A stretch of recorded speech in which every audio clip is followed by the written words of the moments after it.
अरे यह क्या, पूरी धाम में आरती चल रही है, फिर भी जगन्नाथ महाप्रभु मंदिर का प्रकाश छोड़कर एक अंधेरी झोंपड़ी की ओर क्यों बढ़ चले? आइए जानते हैं जगन्नाथ लीला की कथा।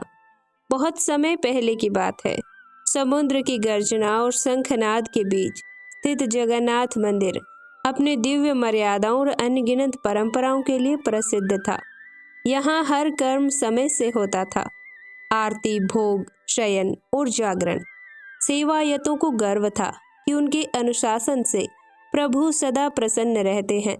पर कोई ये नहीं समझ पाया था कि प्रभु जगन्नाथ केवल परंपराओं के देवता नहीं हैं, वे तो हृदय के भावों के अधिपति हैं। कई बार वे ये स्वयं देखने निकल पड़ते हैं कि मंदिर के बाहर उनके नाम की लौ अभी भी जल रही है या नहीं। मंदिर से दूर एक छोटे से गांव में केशव नाम का एक युवक रहता था। उसका जीवन दुखों से भरा था। पिता का देहांत बचपन में हो गया था। माँ बीमारी से ग्रस्त रहती थी और रोजी रोटी के लिए केशव को दिन रात परिश्रम करना पड़ता था। वो पढ़ा लिखा नहीं था, न उसे शास्त्रों का ज्ञान था, पर हर शाम काम से लौटते समय वो दूर से दिखने वाले मंदिर के शिखर को देख लेता और मन ही मन कहता कि नाथ, आज भी जीवन कट गया। यही उसका प्रणाम था, यही उसकी प्रार्थना थी।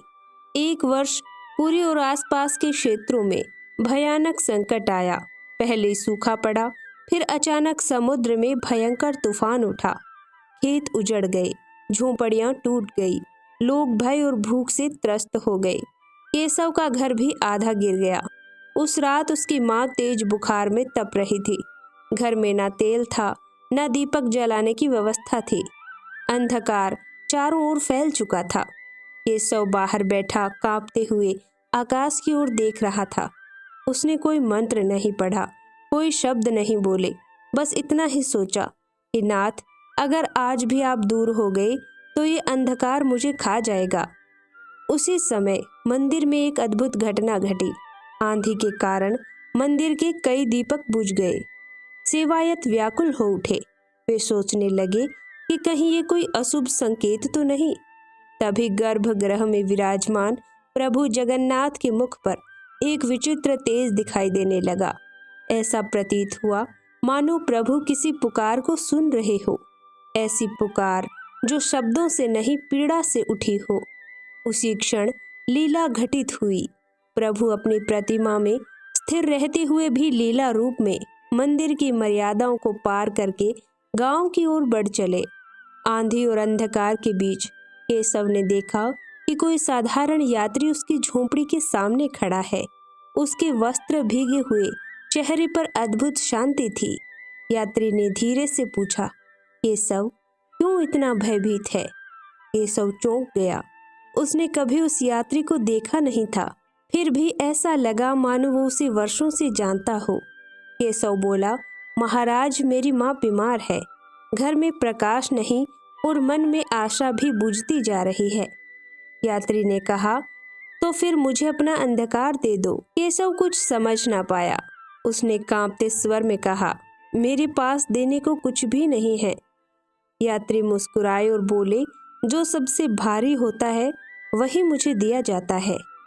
ये कहकर उन्होंने केशव के सिर पर हाथ रखा। उसी क्षण ऐसा लगा मानो झोंपड़ी के भीतर कोई दीप जल उठा हो। बिना तेल, बिना बाती एक सौम्य प्रकाश फैल गया। माँ की सांसें शांत होने लगी। उसका बुखार उतरने लगा।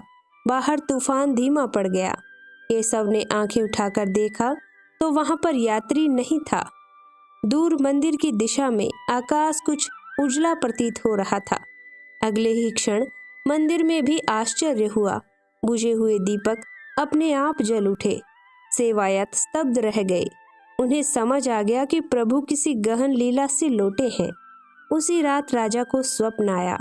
स्वप्न में जगन्नाथ महाप्रभु बोले कि राजा, जब मेरे भक्त के जीवन में अंधकार बढ़ जाता है तब मैं मंदिर का प्रकाश छोड़कर उसका अंधकार उठाने चला जाता हूँ।